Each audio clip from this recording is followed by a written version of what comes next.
Hello everyone, welcome back to When the Night Comes, Chapter 3. Night Terror, I suppose. A dialogue options labeled to fight in this chapter will contain scenes of violence and have mention of the blood. Player discretion advised. You've been advised. Alright? Alright guys, watch out. I hope the audio's okay. I had to fiddle with it a little bit. The cold winter wind whips against... My mic is not in its usual place. Is this too close? I don't think so. I think this is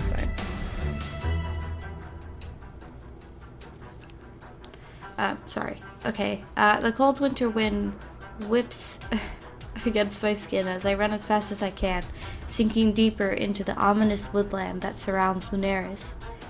I feel like Garbo, by the way. Can you hear it? My voice? My throat hurts really bad. I should be quietly... Is that eyeballs? I should be quietly drinking tea. Instead, I'm going to read a visual novel out loud because I hate my voice and I want it to go away. Apparently. I'm hot on Piper's heels, and she's determined, focused, as am I. There's nothing like the hunt, the way my instincts drive every feeling, the way my every thought is hyper-focused, fixated on winning, and only winning. I can think of nothing else but finding the source of the distress, a terrible sense of dread swirling deep in my gut. The woods are teeming with every hunter and enforcer Lunaris has to offer, each and every one of us silently hoping that this isn't what we think it is. That this isn't the fifth victim that we've all been expecting, another of our comrades targeted and slain so brutally and without an apparent motive. Killed simply for doing their job, protecting humankind.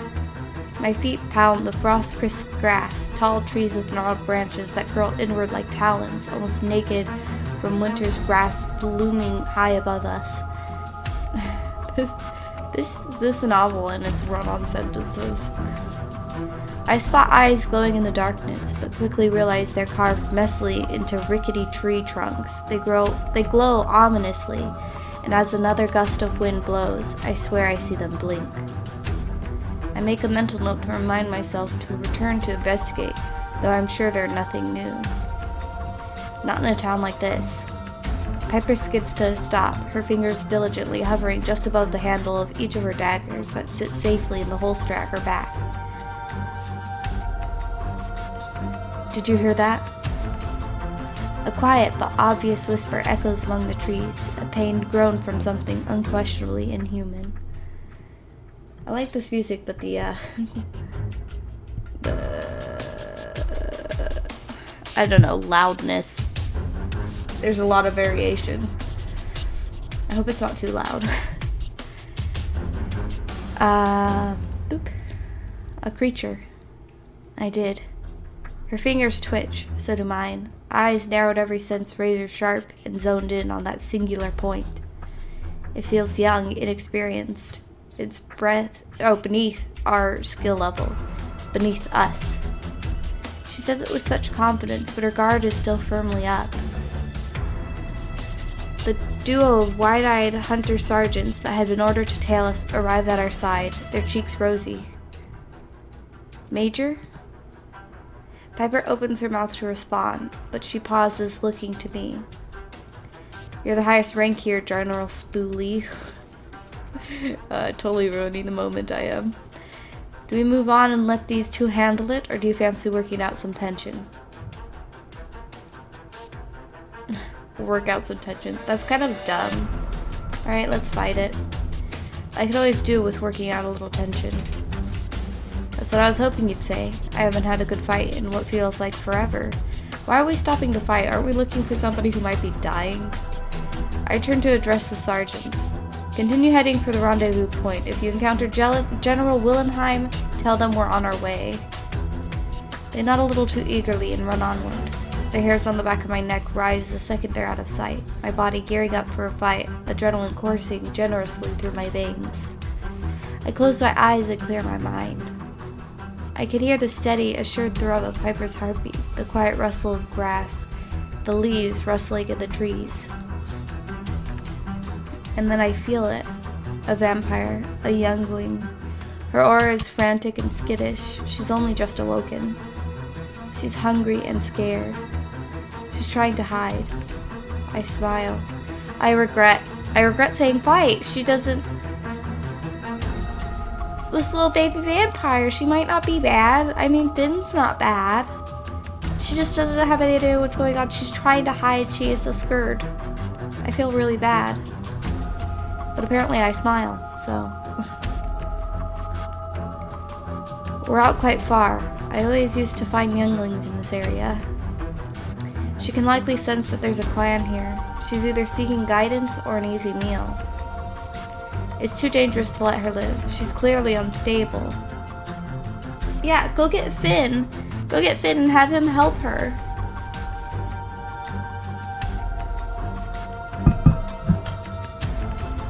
I doubt he would mind. Because he's all angsty and stuff, like, ooh, vampire sadness. So if you're like, hey, help this girl so she's not vampire sadness, he could be like, yeah, okay, I can do. Alright. I'm fully bundled up now. Then we'll have to kill her. Don't say that with a smile, you fucking creep. The youngling finally emerges from the tree line. Her vivid crimson iris is surrounded by a blackened sclera. Her eyes flicker wildly as she lumbers towards us, unfocused and impossibly unsteady on her feet. This should be easy. She's clearly deprived of blood. Dark, vining veins surrounding her wild eyes and creeping down her pale cheeks. What the fuck are you fucking Ghoul? It's been forever since I watched Tokyo Ghoul. Like... years. Many years. But don't they also get all veiny around their eyes? Or is that... am I thinking of that thing Hinata and her cousin do? I can't remember his name. It starts with an N. What is it, I wonder? Whatever, moving on. Completely unimportant to this. I see that she wears no shoes, her feet black with mud, and her clothing is torn and saturated with blood, most likely her own. Well, she's covered in blood. I just feel really bad for this vampire. Her death was obviously not a merciful one. She's quite clearly been left to navigate her rebirth by herself, and this never ends well. Oh, I see. It's her blood from when she was still human. Okay. Her lips curl menacingly to reveal sharp fangs that she's still getting used to, and she lunges at us without hesitation.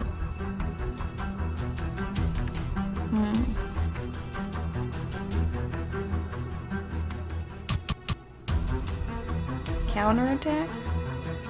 Before she even gets the chance, I propel myself forward, lunging and knocking her off balance. I watch her stagger, her newly broken fangs bared as she scrambles on shaky legs to steady herself. I circle her, a hunter and its prey, because that's exactly what I am. She doesn't stand a fucking chance. Piper shifts somewhere behind me, and considering we've never hunted together before, our instincts are perfectly aligned. She moves, I move. It attacks, we attack. She tries to attack again, shrieking as she attempts to fling herself forward and attach herself to my neck. Not today, sweetheart. I grab her arms, twisting her and holding her tightly as Piper sinks one of her daggers into her shoulder. The youngling screeches, a deafening sound that leaves my eardrums crackling. She thrashes as the silver burns her flesh and the smell of it turning my stomach. She tries to claw at the blade, leaving her fingers bloody, even more so than they already were. I tackle her to the forest floor, pushing her face into the dirt, my knee firmly lodged against her spine. The youngling screams as Piper forcefully grabs her hair, yanking her head back. She stares her down, tactfully avoiding the snapping of her jaw, and shakes her head. She's gone. Put her out of her misery. We work in tandem to remove her head clean from her body. It's the only way, however violent it may be. I feel warmth spray against my skin, wet, the unmistakable smell of copper. The visceral sound of tearing flesh and breaking bone fills the clearing. Then she turns to nothingness beneath us, an unrecognizable pile of blood and viscera, and yet another human life has been stolen and twisted into something evil. That was fun. Piper, I decided I don't like you. If you think it's fun to kill something, you're sick. Like, yeah, killing things is a requirement. Especially if they're threatening you. But doesn't mean you have to enjoy it. Ew. Like, is it just me? Do I find that super gross? I brush the dirt from my knees and take a deep breath, watching Piper clean off her bloody daggers on the grass. We should really get going. She turns to face me, and I spot her face is covered in dark splattering of crimson. No, I don't want to flirt with her. I point to my own cheek, tapping it gently. She looks at me like I'm an utter idiot, which, fair, I suppose. You've got blood on your face. Oh, well, what's new? You too. Are you stealing my look? That's dumb. I shrug, scrubbing at my own skin with the sleeve of my coat just to be sure. It comes away deep crimson. I call it hunter chic. Wow, I feel crappy. Sorry if I'm extra assholey today. I feel like crap, so I'm very likely to be a dick.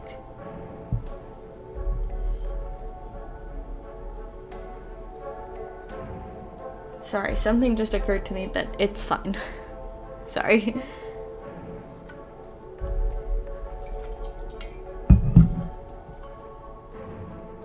Oh my god.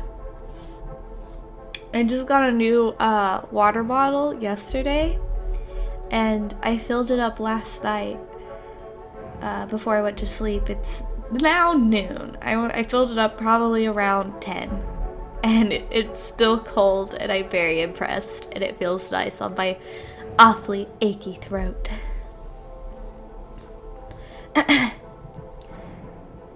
Piper rolls her eyes, sheathing her daggers and swiping at her face. She huffs as the slowly drying blood smears across her russet skin. Piss. Gone? I study her carefully, nodding my approval. Clean as a whistle, or someone who hasn't just slain a vampire. I burped. Bad jokes. Why am I not surprised? Okay. Sorry. She takes a deep breath, looking around the now eerily quiet clearing. We'd better get going. August will be having an absolute bitch fit. I'm sorry to upset you, August. I love you. Aww. Piper tilts her head to the side, a loud crack as her bones click back into their rightful place. Let's dash. I feel like Garbo. It's easy to tell what we're dealing with as we draw nearer to the scene.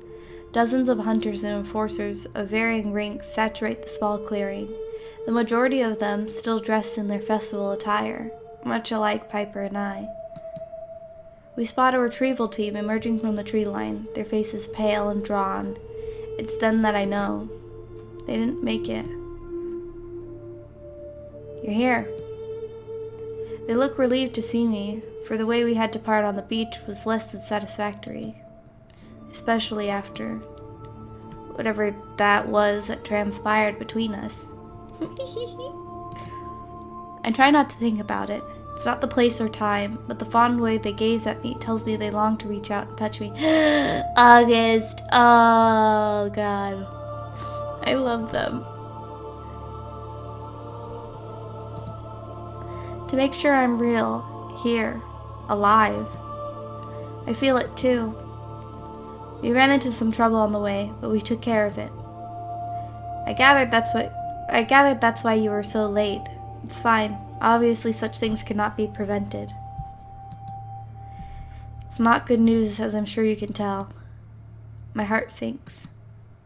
I knew, but hearing it out loud is still unpleasant. Do we have an identity? They shake their head, brushing the front of their fur coat that I'm sure they're less than happy about wearing in such a situation. Yes, I'm sure that's what they're concerned about. Oh my god, that's a huge ass mosquito. Where'd he go? Stay away from me. Oh god. I would say I'm safe, all curled up under this blanket, except it's a blanket that I've crocheted stupidly. I'm so sorry. With giant holes in it.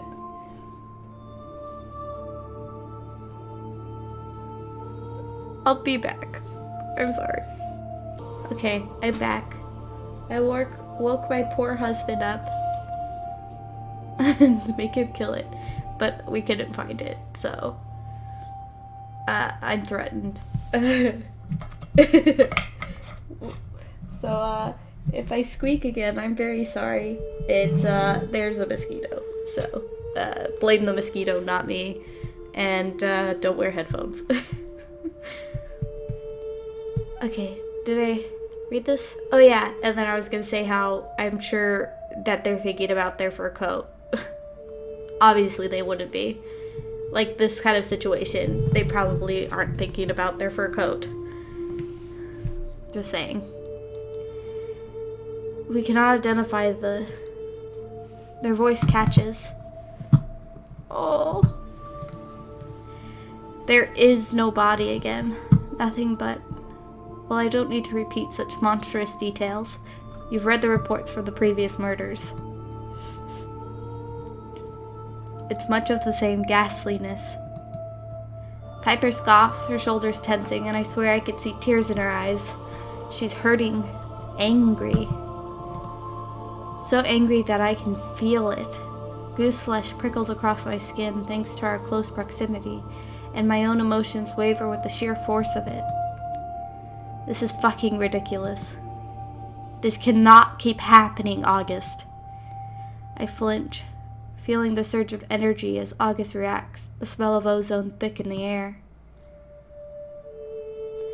A flash in the darkness, and violet sparks crackle around their clenched fists, their eyes alight. Thank you, Piper, for your input. I didn't know this was upsetting. I assumed everyone was enjoying this. A dozen eyes turn to look at them, and they quickly calm themselves. They look beyond exhausted, the skin beneath their eyes purple and drawn.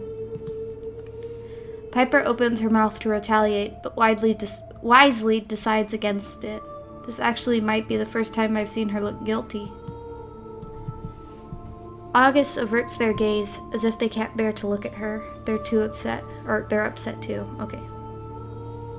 Sorry, I'm sticking my fingers through the holes in the crochet, so I can cover more of my flesh. Unfortunately, that leaves my face bare, so I'm likely to get bit on the face. But we'll try to avoid that. I suggest you keep your thoughts to yourself in such a situation, unless you have a useful insight. It's not a question. Yes, sorry, General. I thought as much. We're all hurting, Piper, not just you. August sighs deeply, sparing us both a woeful glance before they address the gathered forces. Hunters, any majors present will patrol the immediate area. Generals will head farther afield and begin extensive perimeter search. I want no stone unturned here. Any juniors need to get the hell out of here. You're not equipped to even think about dealing with whatever this thing is, and I won't be responsible for your demise. Anyone else present is to report back to headquarters immediately. We'll need people on the ground in town to reassure the townsfolk. I don't want this causing widespread panic. It's damage control time. There's a quiet, subdued mumble of "Yes, General," and they all dutifully begin to obey August's orders, disappearing in various directions. Would you like me to join the perimeter search? No, I'd like you to go home. Leave this to the others. We need you ready for anything that may transpire overnight. Of course. Piper fidgets uneasy. What? You're a major, aren't you? If you're listening, you'll know what I asked of you. The tension between them. Ah, it's back! Get away from me! It's just so fat and ugly. And scary. I don't want to get attacked. I don't like being attacked.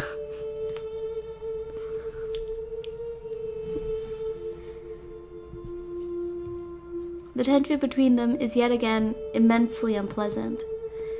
Of course, General. She should have expected such a response, and I wonder if she'll ever learn. Or maybe she's hoping to rile them. I can no longer tell. I'm trying to hike up my blanket as far as I can. I only have to be in this room until this is over, till we finish reading this, which I want to do. That makes it sound like I don't want to be here. No, I want to be here. Yep, read that. Piper throws me a quick, pitiful glance before she glares at August and turns to join her comrades. Later.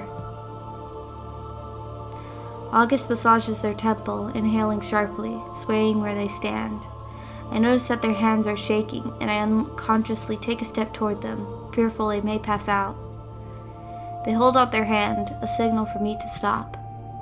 I'm fine, really. General. I appreciate your concern, Hunter Spoolie, really. Anything that ails me is my fault and mine alone. Now please head back. I meant it when I said I needed you to rest. Okay, I need you rested, is what it said. My brain ad-libbed. I'm sorry. But it said the same thing, at least, I guess. You'll be the first to hear if anything significant happens. I'll send a messenger to retrieve you when the victim has been identified. Of course. Good night. Stay safe. If you think I'm staying out here sorry, let me start again. If you think I'm staying out here in this another second, you're sorely mistaken. I have a mountain of paperwork the size of the ibeck on my desk. Farewell, Lainey. Could have walked you back. I take a final look at the scene where the Enforcer witches have cast their mage lights over a bloody patch of grass, leaving them to work no matter how much I long to investigate. After that outburst, it's best not to question my Enforcer's requests. I bow my head before I turn, eager to get out of here. As I head back through the woodland, I notice how eerily silent it is. A strange sense of calm washes over me, then a whisper. Harry. You're a wizard, Harry. I stop dead in my tracks, my hand hovering over my weapon. Oh no! Is Harry the one that died? Oh no. I see nothing, feel nothing, no matter how hard I concentrate. Then I realize that voice, the familiar yet subdued ache that begins to creep in my temple. James? You deserve to know. The pain ebbs and flows, my breathing growing unsteady, almost as if something weighs heavily upon my chest. The fleeting, comforting calm that has just settled over me is snatched away as his voice continues to echo in my mind. Know what?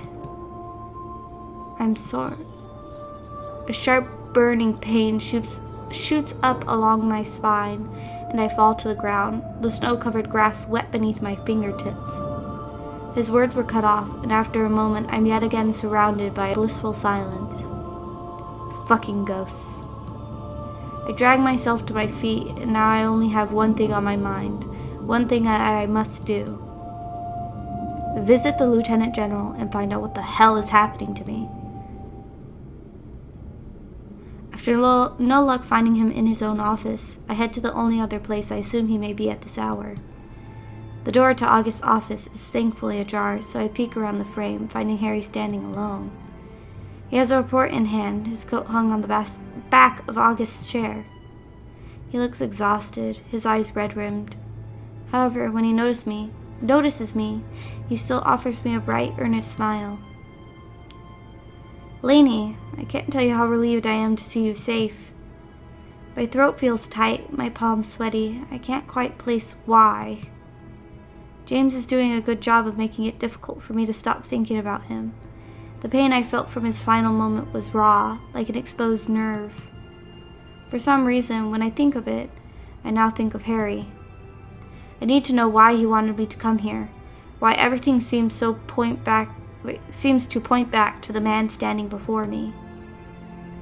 I need to tell you something, but I need you to promise that you won't think I've lost my mind when I tell you. Harry narrows his gaze, nodding once. Go on. I visited the graveyard a few days ago while I was getting my bearings. He stays silent, but I can't help but notice the way his knuckles bleed white as he tightens his fist. I felt an overwhelming sense of grief there. Pain, a yearning for a lost love, a sense of failure and crippling sorrow. I thought nothing of it at that time. It's not unheard of for those that have been murdered to feel scared or sentimental in their final moments, in my experience. But Harry drops his gaze, his bright eyes sad, edged with tears. My words threaten to catch in my throat, but I relent. The other night I visited again, almost like something was pulling me there. I heard more, not just a memory this time. He spoke to me. He looks like he's seen a ghost, staring at me wide-eyed. He quickly swipes at his cheeks. Oh, James. I get the horrible feeling that he's been waiting for this. I need to know. He nods, understanding. Then he takes a deep shuddering breath. James was assigned as my very first hunter the moment we both graduated at 18. He had shown remarkable promise in school, basically skipping all of the junior nonsense that they force upon you. I too had impressed, so we were placed together in the hopes that we'd become unstoppable. We were inseparable in the field, together for decades, until I took this post as Lieutenant General. A pause, another deep breath, one that shakes. But as well as being my subordinate, he was also my partner, my husband. Oh, sad face. I'm so sorry, Harry. My heart sinks, bile rising in my throat. I've read countless reports about him, the infamous Hunter Lane, over the years, but I never knew his first name or anything about him other than his incomparable work. Official records tend to omit personal details for the safety of the hunter or enforcer in question, unless they become a leader like Harry. They are inadmissible, the best of the best. Together they killed some of the most nefarious creatures in our history, and without question, every young trainee aspires to be just like Hunter Lane. To think that he's just gone, and what Harry must be going through. I'm so sorry. I had no idea you were married to Hunter Lane. For nearly 10 years, yes, but we'd known each other forever. I failed the hunter initiation quite dramatically, and he was taken away to his father's home country to train to become what I had always dreamed of becoming. Wait, what? I don't understand that sentence. Life had other plans for me, but we still found each other in the end. He used to joke that we were destined, the romantic fool. I really don't think it's sunk in that he's gone just yet. I keep thinking he's going to walk through my door, covered head to toe in blood and grime, with a stupid, wonderful grin on his face. He laughs to himself, a quiet huff, and I notice his eyes sparkle when he talks about him. They say that people deal with grief differently, but I haven't quite figured mine out just yet. I apologize for not telling you, but it was important to me that I could trust you first. My judgment has been impaired, I'll admit it. Though this turn of events isn't exactly what I expected. All I can think about now is justice, about the others that died before him, and what we could have done to stop it. What I could have done to stop it. What did he tell you when he spoke to you? His words waver, and he mindlessly fiddles with his wedding band, eagerly awaiting my response. I think about what Ezra said about being careful with who I share this with. That warning applied to the Lieutenant General of all of Eskria?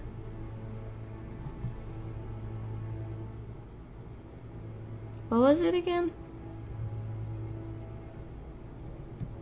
I don't know, I would probably lie. I don't know why he would kill his own husband, but... Man, I wish I could remember clearly that conversation. It's been so long. I usually play this like once a week. But I really like it, and I wanted to play it more, so I'm playing it now. We'll lie. He just told me his name, nothing more. If he did try to say anything of substance, I didn't hear. I see. He studies my face, and I wonder if he can tell I'm hiding something. He's the one that did tell me to be careful and trust no one. I stand my ground, my expression stern, solid. Fine, Augustus, they can help. They specialize in psionic magic, and this certainly falls in that category, I assume. Trust no one else with this. Do you understand? I nod, feeling immensely guilty that I refrained from telling him the whole truth, but I think I need to keep this close to my chest. I will. Silence hangs heavy between us, and I don't quite know what to say next. Sorry. I'm a robot.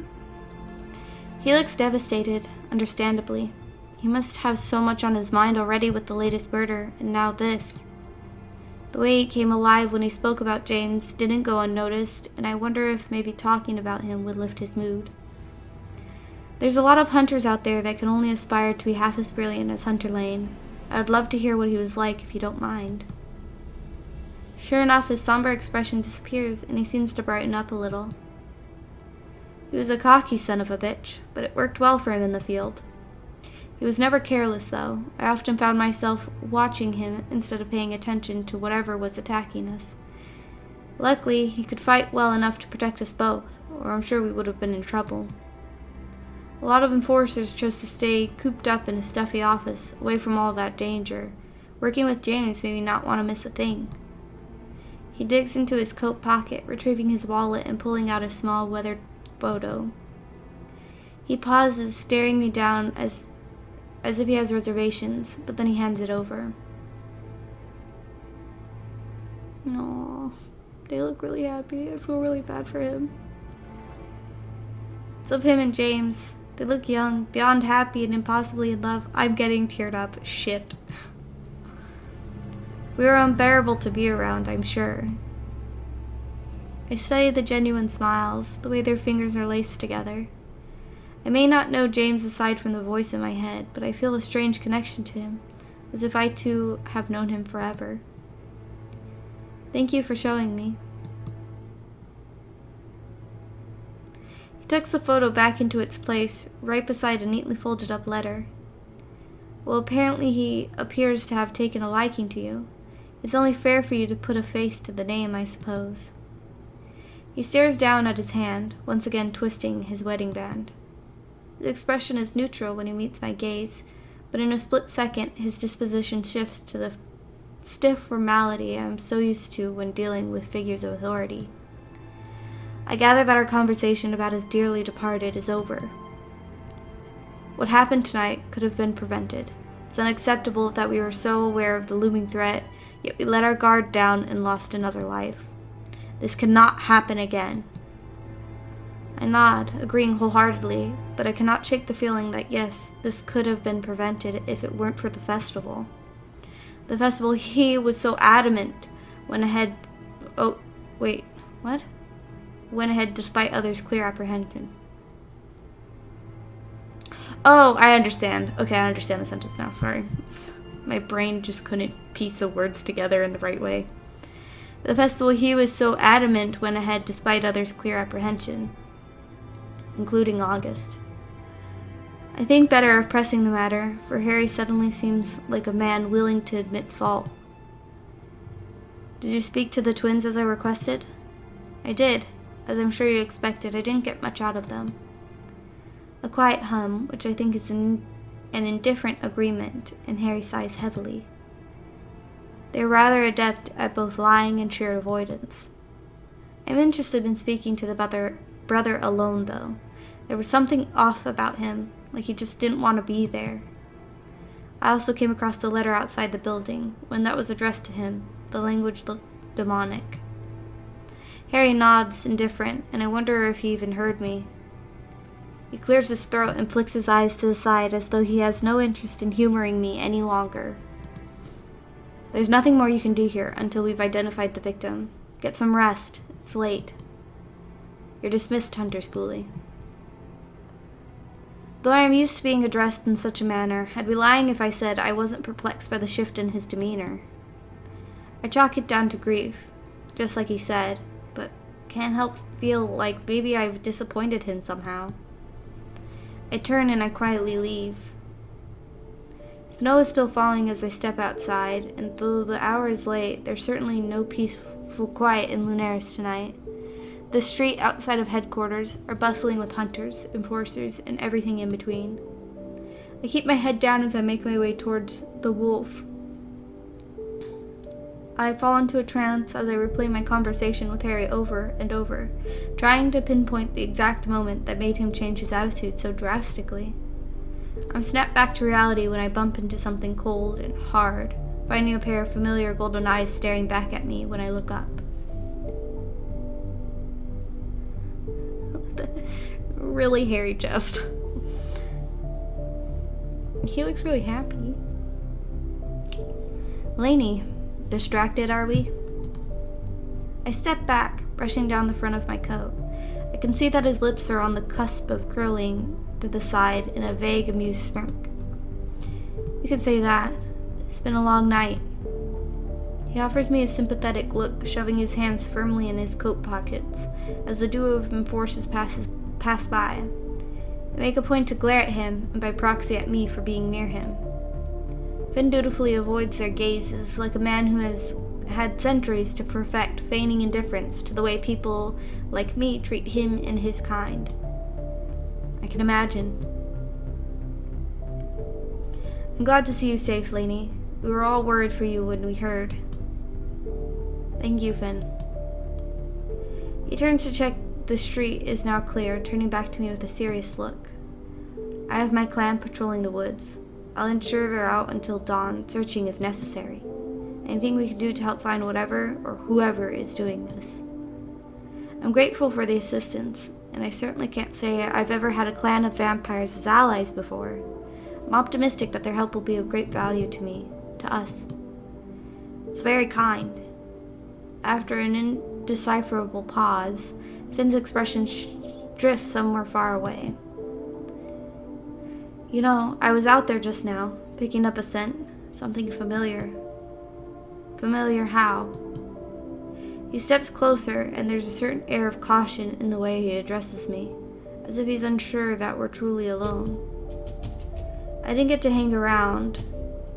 There were too many enforcers, but the blood on that stone we found in the graveyard, at the scene of... A pause, apprehension clouding the way he looks at me. His next words are glum, as dead as his demeanor, of Hunter Lane's death. He's testing the waters, but the way he holds my stare is anything to go by, waiting to see just how clued in I am. I know about him, Finn. I spoke to Harry just now. He might be a vampire, but the look that crosses his face momentarily isn't exactly subtle. He casts his eyes away from me, the frown that settles at his brow softening around the edges. He licks one of his fangs, thinking with a forlornness that suits him a little too well. I see. And how did that go? I shrug because I can't really offer him anything else. I feel deflated, defeated. Not great. He's in mourning, and I don't think he's in the right mind to be making decisions. Finn purses his lips, contemplating my statement. That's a bold way to speak of your Lieutenant General, but I don't doubt your instincts. Then a pause. I've lost loved ones, and it's never easy. The mind needs time to heal after such trauma, and all Harry is doing is delaying his grief. Eventually he throws me a half-hearted smile, but I sense it's something pitiful rather than friendly. I suspect my frustration with my current predicament is glaringly obvious without him having to read my thoughts. I'm sorry you've been kept so in the dark. I sense that you're frustrated, and I don't blame you. As much as I may not agree with certain information being withheld, it's truly for your safety. It's funny because everyone keeps saying such things, but it certainly doesn't feel like anything other than sheer avoidance. He removes a hand from his pocket, running long fingers through his hair with a knowing exhale. Okay. Yes, well, I cannot excuse anyone else's behavior, but I can't apologize for my own. Come by the catacombs when you get the chance. I have some things we can discuss that may help. Though spending some time underground in a tomb sounds less than appealing, Finn doesn't look like the kind of man who lives in squalor. Plus, any information is valued, and Finn has lived here long enough to know the ins and outs of this strange little town. Thank you. I'll take you up on that as soon as I can. He tips his head, encouraging me to follow him towards the wolf, I assume. Come on, I'll walk you home. I'm eager to get inside, and with a few strides I catch up to him, falling in step. I don't require an escort, you know. Everyone seems so set on ensuring I'm safe, but you all seem to be forgetting I was brought here to save the day. Supposedly. He purses his lips in an obvious attempt to stop himself from laughing, and I watch the bob of his throat as he swallows the noise. I'm well aware that you require no assistance, but just think about the hunters that we killed. They were of your caliber, your rank, the best of the best, as the Darling Enforcers love to say. Wait, what? Oh, the hunters that were killed. Oh. I read it as we killed. Best of the best, as Darling Enforcers love to say. Listen, the thought of you ending up like them is not a pleasant one, Lainey. We may not have known you for very long, but we don't want to see you get hurt. He has a point, I suppose. Very well, but no coddling, understand? Yes, General. He laughs again when he catches sight of the tyrannic roll of my eyes, sidestepping with startling grace to avoid the elbow that I launched towards his ribcage. We walk quietly through the streets, the cobblestones glistening with frost. The moon is full and hangs low in the sky, as it always seems to here in Lunaris, and Finn exhales sharply to break the silence. I glance at him, too tired to ask him any of the hundreds of questions that run through my mind. I think he knows somehow, for he too seems to have something on the tip of his tongue. Discord, stop teasing me. My favorite streamer is live right now, but I'm doing this instead. We stopped outside of the wolf, the lantern that hangs above the door dark thanks to the late hour. I glance up at the now familiar sign, a scrappy-looking white wolf howling at a full moon, and I laugh. Finn leans against the mismatched brick and stares at me quite intently, his eyes unnervingly bright in the growing darkness. What's funny? You're all masters of being painfully cryptic, and yet I feel at home. But I shouldn't trust a single bloody one of you, should I? He turns, checking we're alone again, before he leans a little closer, his voice low. That's for you to decide. Now tell me, Hunter, what does that tricky little gut of yours tell you about all of this? About us? What do you feel?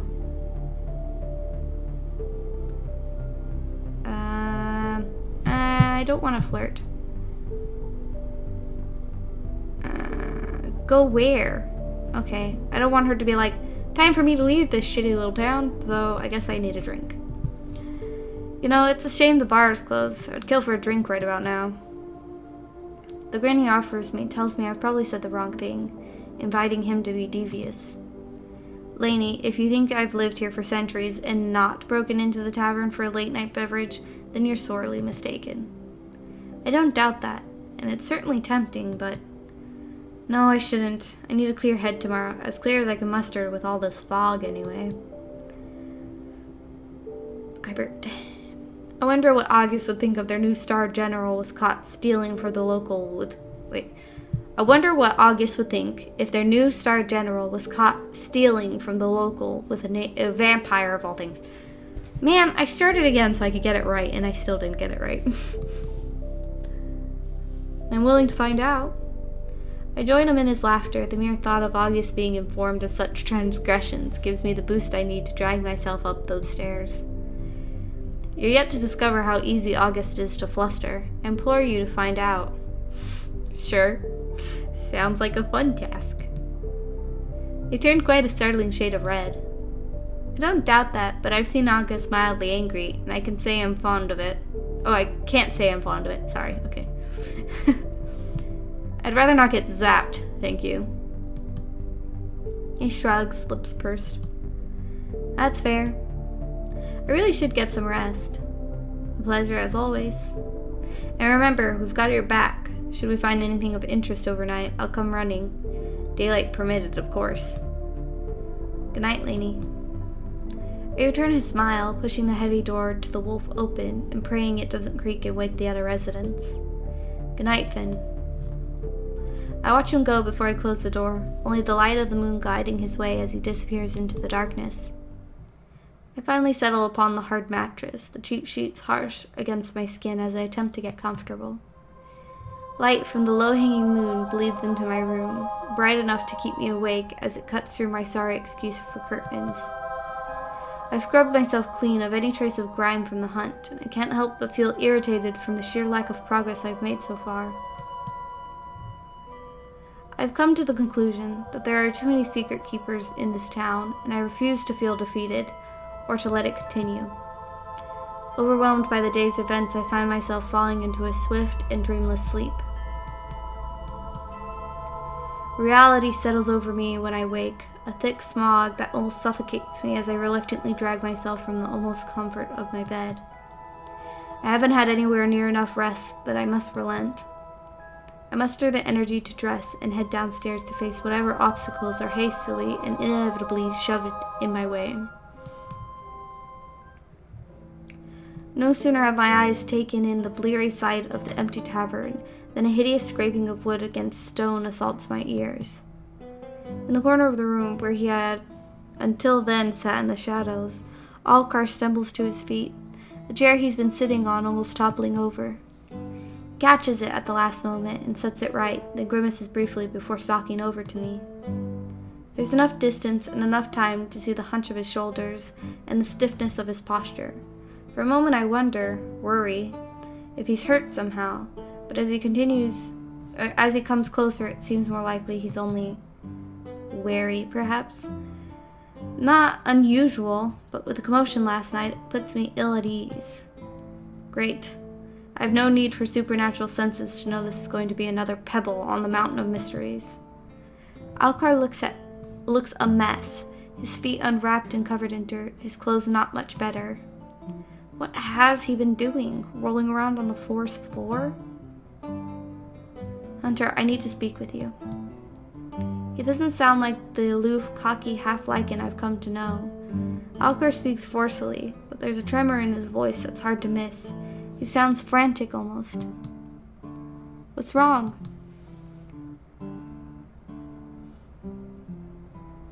The frown deepens. Instead of explaining himself, Alcar holds out his hand and uncurls his fingers, revealing a crumpled ball of fabric.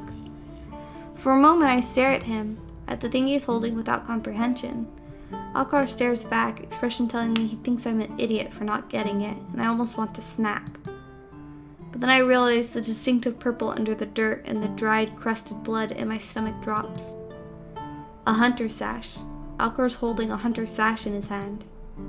Or what's left of it. The thing is torn to a sorry state, its original color almost indistinguishable under the grime. Carefully I reach out to take it from him for closer inspection. He looks down. It doesn't belong to the hunter that was killed last night. It doesn't belong to any of them. It's not right, the smell. I stare at him in disbelief, shaking my head as I feel the gritty fabric between my fingers. Then who does it belong to? Alcar shrugs half-heartedly. In the tavern's uncertain light, his face is drawn, his eyes sunken. Exhausted, I realize, but his tail flicks back and forth. Impatience or agitation? It's hard to tell with him.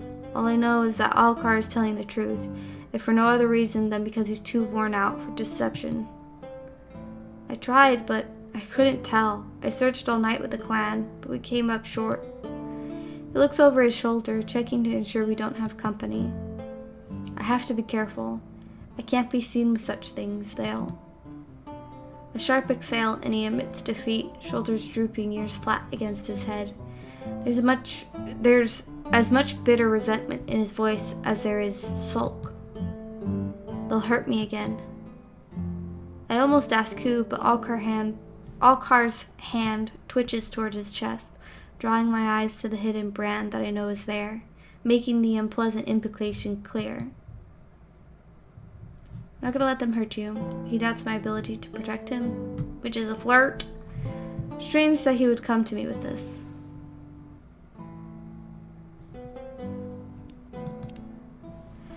I'm not gonna let them hurt you, Alcar. I hold up the piece of scrap fabric, handling it like it's gold. It might as well be. I have no idea what it might mean for the investigation yet, but it's still very clearly something.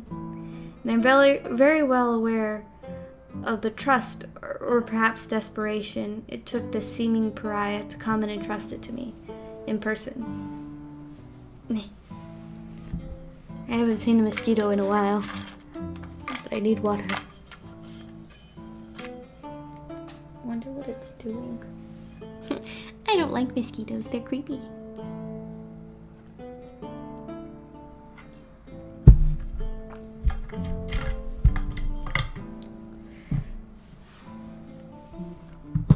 A poop. I hear him scoff. Yeah, I'll pray for you. I roll my eyes at him. Aren't we talking about you and your issues here? I don't have an issue. Well, I'm unlikely to have one if you keep mum about where you found that fabric scrap, which I'm sure you will, yes? Asking me to lie to my superiors already? What are we? But I spoke in jest and make sure my tone communicates as such. I already know discretion must and will be employed once I decide to report this finding to August or the Lieutenant General. I don't want him hurt. I don't want them to hurt him. Alcar smirks at me, resting his hands on his hips, some of that cockiness finding its way back to him, a welcoming sight and what I'm glad to see. Sure, I'll gamble on it. I love gambling. There are worse odds to bet on. He leans closer suddenly, lowering his voice despite the empty tavern. I don't know how much or how little you've decided to trust the powder wig pomps in that workplace of yours, and he pauses, looking pained. And I said all that about not trusting anyone I know, but just listen to me this once. Take that to Ezra, not to your superior. He regards me with beseeching intensity, his eyes flickering across my face, like he's looking for some sort of give, something he can trust. I don't know if I can give it to him. Alcar's concern for his own well-being, I understand. This is different. Yet I have no desire to bother Harry this morning, not after last night, and not over an inconclusive scrap of something that smells strange. August is another mystery altogether. Ezra does have a wonderful little shop full of witchly magic. In a town this small, I can only surmise he would be the one with the most tools at his disposal to suss out an analysis for something like this. It doesn't make sense to go to him. Oh, it does. It does make sense to go to him, which is all well and good because Alcar is beginning to look downright fidgety. All right, I'll go to Ezra with this. And then report it once you find out more. Alcar stares at me for a second longer, like he doesn't know if I was being honest. Eventually, however, his shoulders relax and he takes a step back. I'm like sliding out of my chair from sitting in a weird position. When my job's done. Then my job's done. Hope you don't mind me quitting this place. The tavern's no fun when there's nobody to pick a fight with.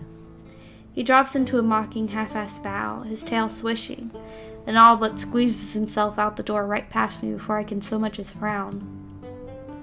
I stare where Alcar has already vanished and wonder for a moment if I should chase him down, but then forget it.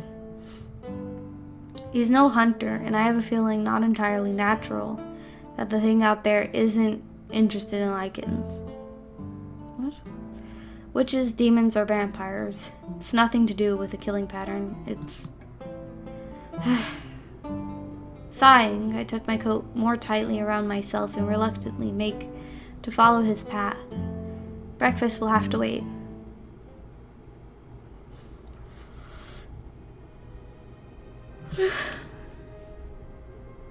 The shop is empty when I arrive, that comforting tinkle of the bell that sits above the door welcoming me. Ezra is nowhere to be seen, but I do spot a small white cat curled up at the foot of the shop counter. A curious creature, one that gives off the same soothing magical aura as her owner, if I'm not assumptuous. Oh wait, if I make assumptions. When did you come up with that, brain? The purple curtain that separates the shop and the living quarter twitches, and Ezra emerges, clutching a cup of steaming tea. Lainey, I'm so relieved to see that you're all right. The cat's ears twitch at the sound of his voice, and her eyes glow a vivid aquamarine. Aquamarine! As they lazily open. She stretches, sauntering over to him and parading herself between his legs. He ignores her, moving to place his tea upon the counter. I heard that you had to depart the festival quite abruptly. We were all worried for you. I nod politely, offering him a clipped smile. I did, unfortunately. Well, I do hope you've had enough rest. You look ever so tired, not that I'm surprised after an inevitably late evening. Would you like some tea? The sash feels heavy in my coat, and as much as I enjoy exchanging pleasantries with the witch, I'm here for a reason. I actually need your help with something quite urgent. You do? What is it?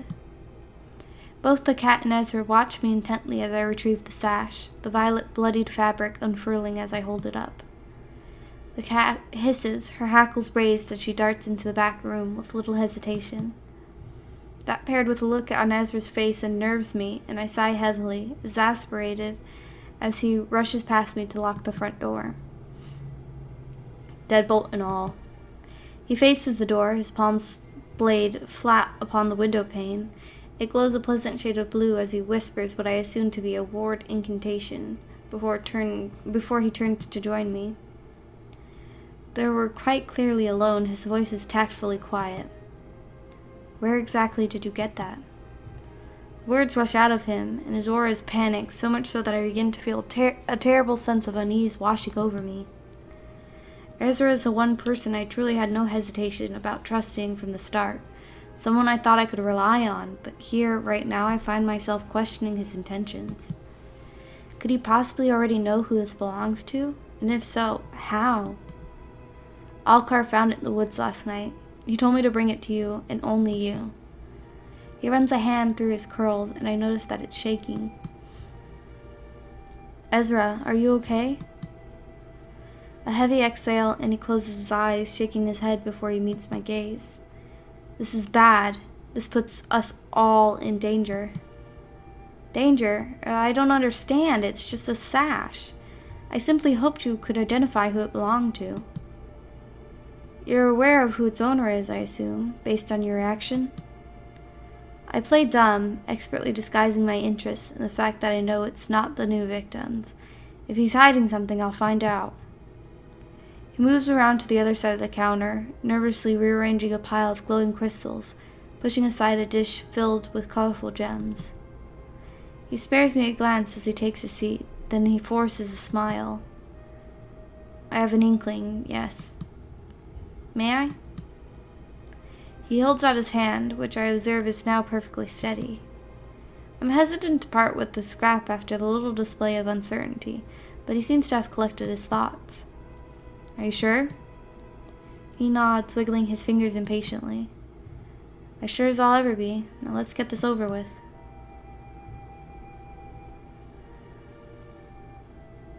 Huh, that's cool. As soon as the sash meets his palm, a bright emerald light emanates from his fingertips. The fabric hovers mid-air, suspended by vibrant whirls of magic. The movement of Ezra's hands fluid like water as he commands his spell. I watch in awe as the mark forms before him, in indecipherable shapes shifting and changing. It's so hard to open this bottle with one hand.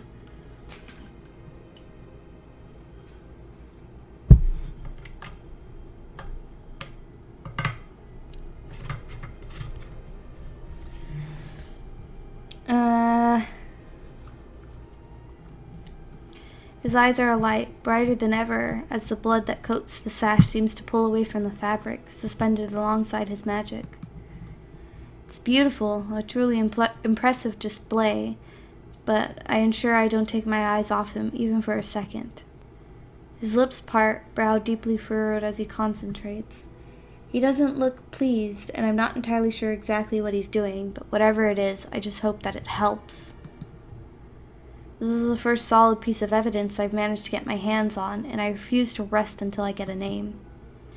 A sharp inhale, and Ezra closes his eyes tight, the magic dissipating, and the sash falls and settles upon the wood. He drops his head, knuckles tight as he grips the edge of the counter. I had a feeling, but... Ezra, work with me here. I need you to be honest. He looks scared, maybe even a little upset. This is bigger than me, but I cannot in good conscience keep this from you. I'm not sure if he's talking directly to me or if he's reassuring himself. I suspect it's the latter. I try to remain calm, and I truly am unsurprised that yet another person in this town has managed to refrain from divulging potentially valuable information. Aya Walker. The sash belongs to a girl named Aya Walker. He pushes away from the counter, putting distance between himself and the sash, eyeing it warily. And who exactly is Aya Walker? I really shouldn't. I would hate for any harm to come to you. It's my job, you fucking bitch! So frustrated with everyone in this fucking town not helping me out here. Harm? Who would harm me over something as insignificant as a name? I'm growing increasingly more frustrated as the minutes pass by, and Ezra can tell. I know he's not stupid. If anything, he's too smart. I suppose he's just looking out for himself, but whatever knowledge he's retaining is clearly valuable, and I must know. I think back to what Omen said only a few nights ago, about Finn visiting less, about Ezra being tired all the time. Is this connected somehow? Tell me. He continues to stare down at the sash with a pitiful gaze, all color drained from his cheeks. I truly am done playing games. Same. Ezra, I'm over here playing a game, like actually, literally. I burped, excuse me.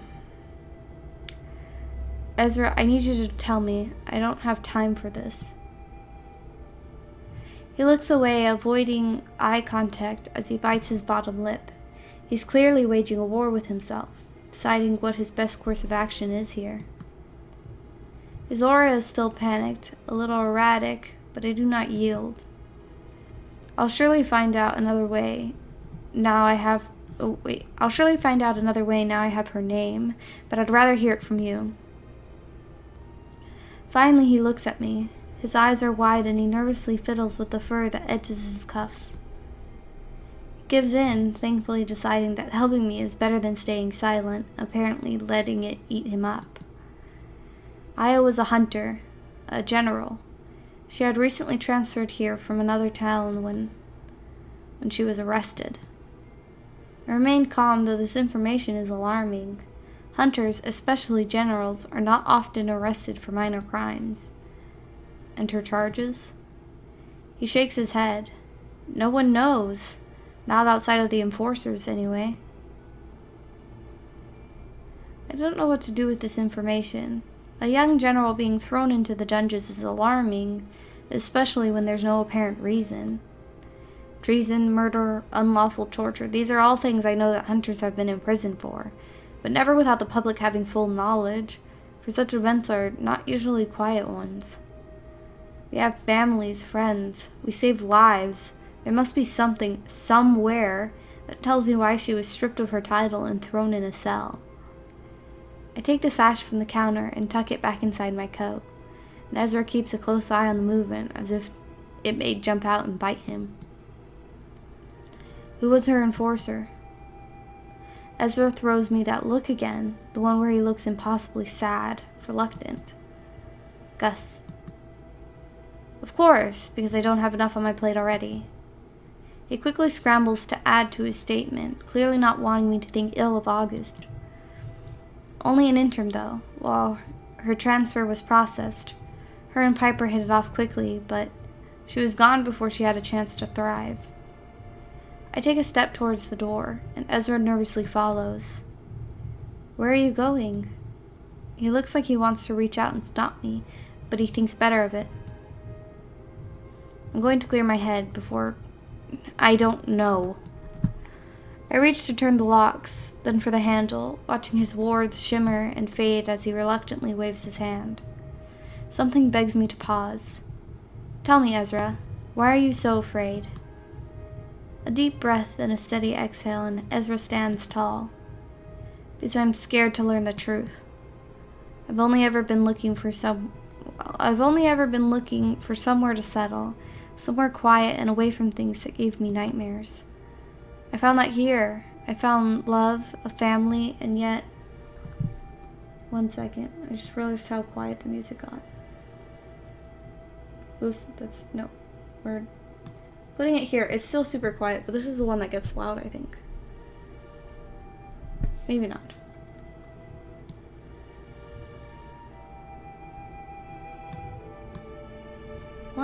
Why? I don't know who fucking did the music design in this game, but it thoroughly annoys me. The tones are just so variant. Not the tones. It's not the tones. It's just how loud the tracks are. They vary so much that I have to literally turn it up or turn it down based on whatever track is playing. It's just really frustrating. Sorry, I don't mean to complain so much, but like, I really like this game, and I don't understand why it's so hard to just make all the tracks the same volume. You know what I mean? Like, this is still extremely quiet, and I doubt you can hardly hear it. And I have it turned up almost all the way. And I never do that, ever. I found that here. I found love, a family, and yet nothing lasts forever. He shakes his head. Everything crumbles eventually. That is why I'm afraid. I just want a normal life. We stare each other down for a lingering moment, and I truly feel sorry for him, for everyone in this town. And I gather that associating yourself with creatures doesn't grant you much peace. It does not. I drop my head, my mind swimming. People are dying, being thrown in dungeons. I've got your back, Ezra, just as long as you have mine. Thank you. Just stay safe. We need you. Chill air hits me as soon as I open the door of Ezra's shop and step outside. It hisses in my ears, piercing through layers like it wants to chase me back indoors. I could think of no alternative more enticing, but my work is done here and I must move on. Not a moment less well timed, it seems, as I close the door and immediately notice a familiar face skulking about just out of my vision until now. Omen startles badly when he realizes that I've spotted him. Spottled him. He takes a full step back, away from me, one hand half raised, tail lashing like a snake, and there's genuine fear in his face. Omen.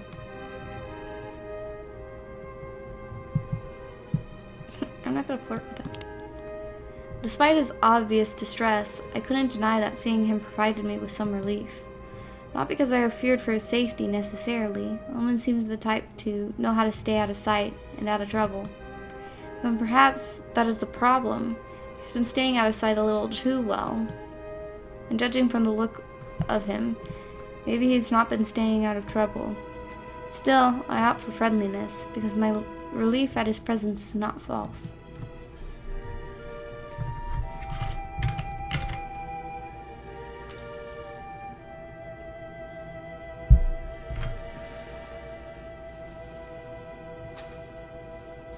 Oh, my throat hurts so bad. Wonder how much longer this will be. I gotta stop. I'm really gonna cough up blood soon. I'm glad to see you. Omen's brown eyes go wide. He takes a half step back, hugging in his arms, Not out of fear, at least I hope not, but rather surprise. His aura flickers, but I resist the urge to mention it. You are? He seems to struggle with this revelation for a moment, then he smiles guiltily. You are? You were worried about me? Thank you. I worry a lot about everything. Especially since I haven't seen you around since before the murder last night, I want to say. But something tells me mentioning it is not wise. Are you alright? You seem to be in some, distress.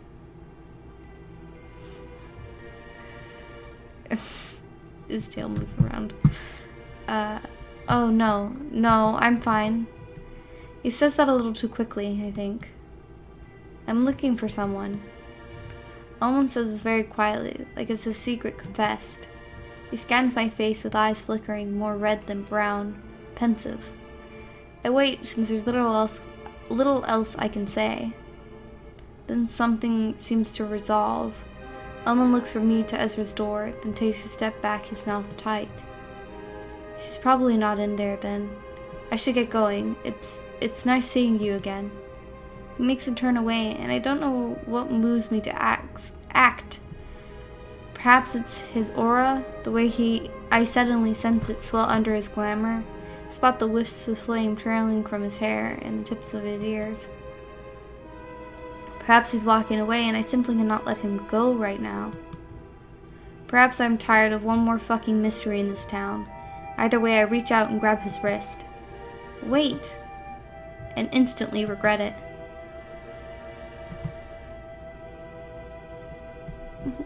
Oh, scary. Not really. He doesn't look all that scary in my opinion. Heat scorches my hand, forcing me to withdraw with a small cry. Omen looks over his shoulder at me with glowing amber eyes, his lips drawn back in a half snarl. His still eerily human face is framed by a wreath of fire. My guts clench, twist, drop. What? My guts clench, twist, drop under the sudden glimpse of an immense, blistering presence that sprung out of nowhere. My instincts scream at me in warning. Demon. Then Omen jerks back as though out of a trance, and everything extinguishes. I don't know how long we stand there outside of Ezra's shop with the space of a sword swinging between us. Omen's arms are limp by his sides, him making no move to defend himself. All he does is stare at me with huge eyes and palpable horror. I'm sorry. I force my mouth open to tell him it's alright. I've had worse, really, but I can only pry my jaw apart, the words I can't force through. He's not waiting to hear them. He's stepping away, 1, 2, and 3, and turns around and flees. I can't move my legs to follow. By the time I get enough control of myself back, Omen is already long gone. In hindsight, I'm glad I couldn't follow him. It takes a tremendous effort for me to pry my stiff fingers from the comfort of my weapon. I'd been sitting in my room at the Wolf, waiting for the sun to set, waiting for darkness to fall so I can carry out my next move. No messenger had come to summon me to headquarters, and neither had August come to bang down my door. I gathered... Sorry. I fucking really can't. With this game. Like, honestly. Ugh. I gather that Sorry. Really hope that wasn't too loud for everyone.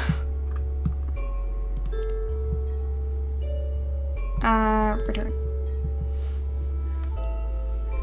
I gather that identification of the deceased hunter is taking a little longer than expected. Or... Many dark things crossed my mind, but I pushed them away. I meant it when I said I'm tired of being pushed from pillar to post, kept in the dark. Enough is enough. If this town wants saving, then I shall do it on my own terms. The door to August's office is thankfully unlocked, and I'm pleased to discover that it's empty. The desk is in its usual disarray, papers and books haphazardly strewn across its surface. Ouch. I take a deep breath and head straight for the filing cabinet I've seen August rummaging through so often, and I carefully open the drawers. Apparently Piper has her own, a whole portion dedicated to her hunt reports. An impressive feat. After much rummaging, I eventually find Aya's papers stuffed at the very back of the bottom drawer. If I didn't know what I was looking for, they'd have easily gone unnoticed. It certainly looks like August has tried to hide them, which only increases my suspicion. I find her transfer papers, a glowing letter of recommendation from her previous enforcer. Her records are clean, no discrepancies, nothing but praise. I see the words kind and thoughtful repeated multiple times. The only complaint, if you can call it that her enforcer had is that she was overly cautious. Then I find it. Her discharge papers, an obnoxious red treason stamped across the front page. In the blink of an eye, the whole office lights up and the door loudly slams against the wall. Ooh, they mad. They look so cool. What are you doing? I watch magic coat every surface, flowing and curling over the walls, floor, furniture. It even creeps over their clothing, and I imagine their skin too. They stare at me wide-eyed, vivid violet swallowing the once ice blue of their irises, and though I should be concerned that I've been caught, I'm distracted. August. The magic that glimmers upon their clothing disappears, and their eyes lose the otherworldly glow, but the room remains alight. Fucking words. I want to go home. They look at the bundle of papers that I hold tightly in my hand, a frown furrowing their brow. I would ask you to put those back, Hunter Spoolie. Their words are eerily calm, and they seem more concerned than annoyed. What happened to her? They close the door, clicking the lock and checking the handle before they walk towards me. As poised and perfect as ever, they stare me down. You know, not even Piper found those. I hate to admit that I'm impressed. August.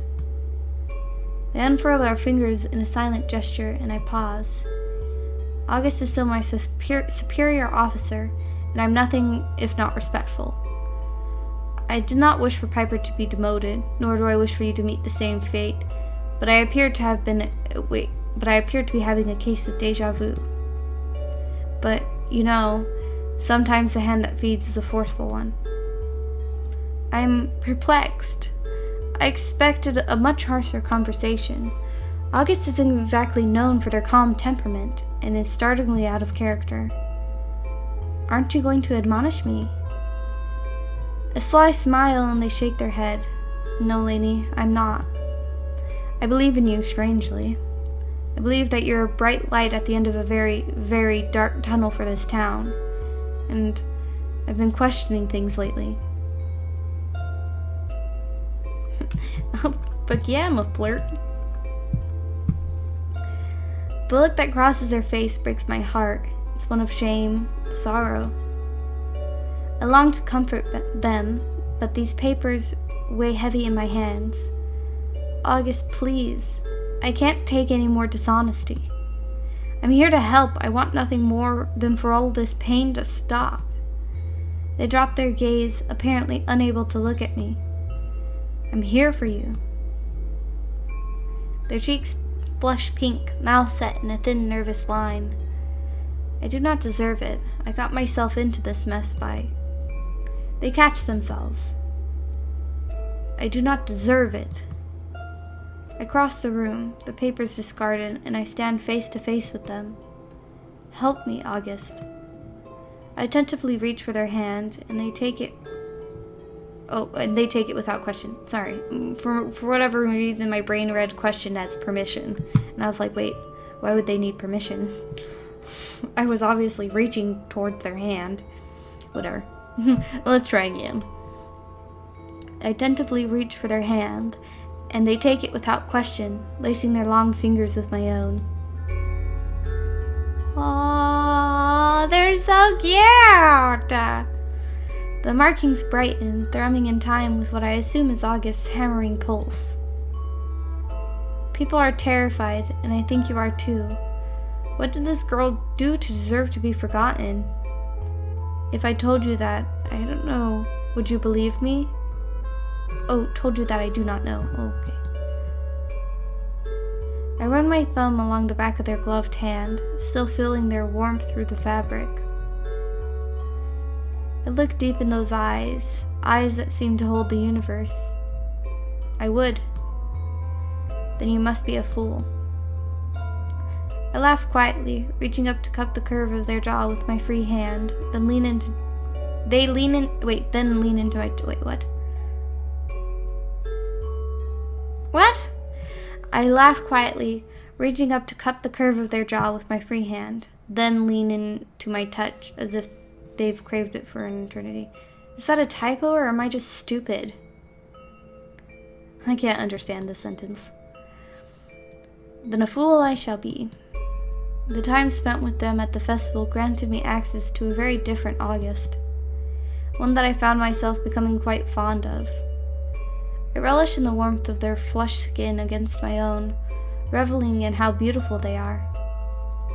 I will always protect you, August. We can help each other here. Something in my gut tells me this really is all connected, and this does not come from me. The very institution that I work for, that I've dedicated my life to. I move to pull out the sash and let it unfurl where I hold it before them, and August's eyes grow wide. Who does this belong to? Aya Walker. Their expression is unchanging. I see. It's bloodied. I nod, handing it to them. They do not remove their gloves as they carefully lay it across their palm, studying it intently. Heavily and torn to shreds. What? Whatever happened, she put up a fight. They frown, lips pursed. Something is clearly perplexing them. She was not reported to be injured upon her arrest. That much I do know. Something like that wouldn't be omitted. I throw them a sorry stare, wondering how they could still be so sure of such things. You're positive the blood is hers? I want to tell them how I know, but I cannot implicate Ezra nor Alcar, not after they were both so clearly terrified. I'm sure, and I'm gonna need you to trust me on that. Strangely, they don't question it. Instead, they sigh, delicately resting the sash upon their desk. She was yours, August. Don't you want to know what happened to her? I want to see her, to visit the dungeon. They glance out the window, and another heavy snowfall coats the icy streets outside. I think you need to take a seat. I have a few confessions. End of chapter 3. Shit. Man. That's probably for the best, though. Ooh, stretch. Okay, sorry. Oh, now I'm all lightheaded. I have got to potty, and my throat hurts like a bitch. I did have a ton of fun today, though. I love this game. I can't wait to get all the way to chapter 8. I can't wait till they come out with more chapters. Yep. Okay. Thank you everybody for coming out with me. Bye.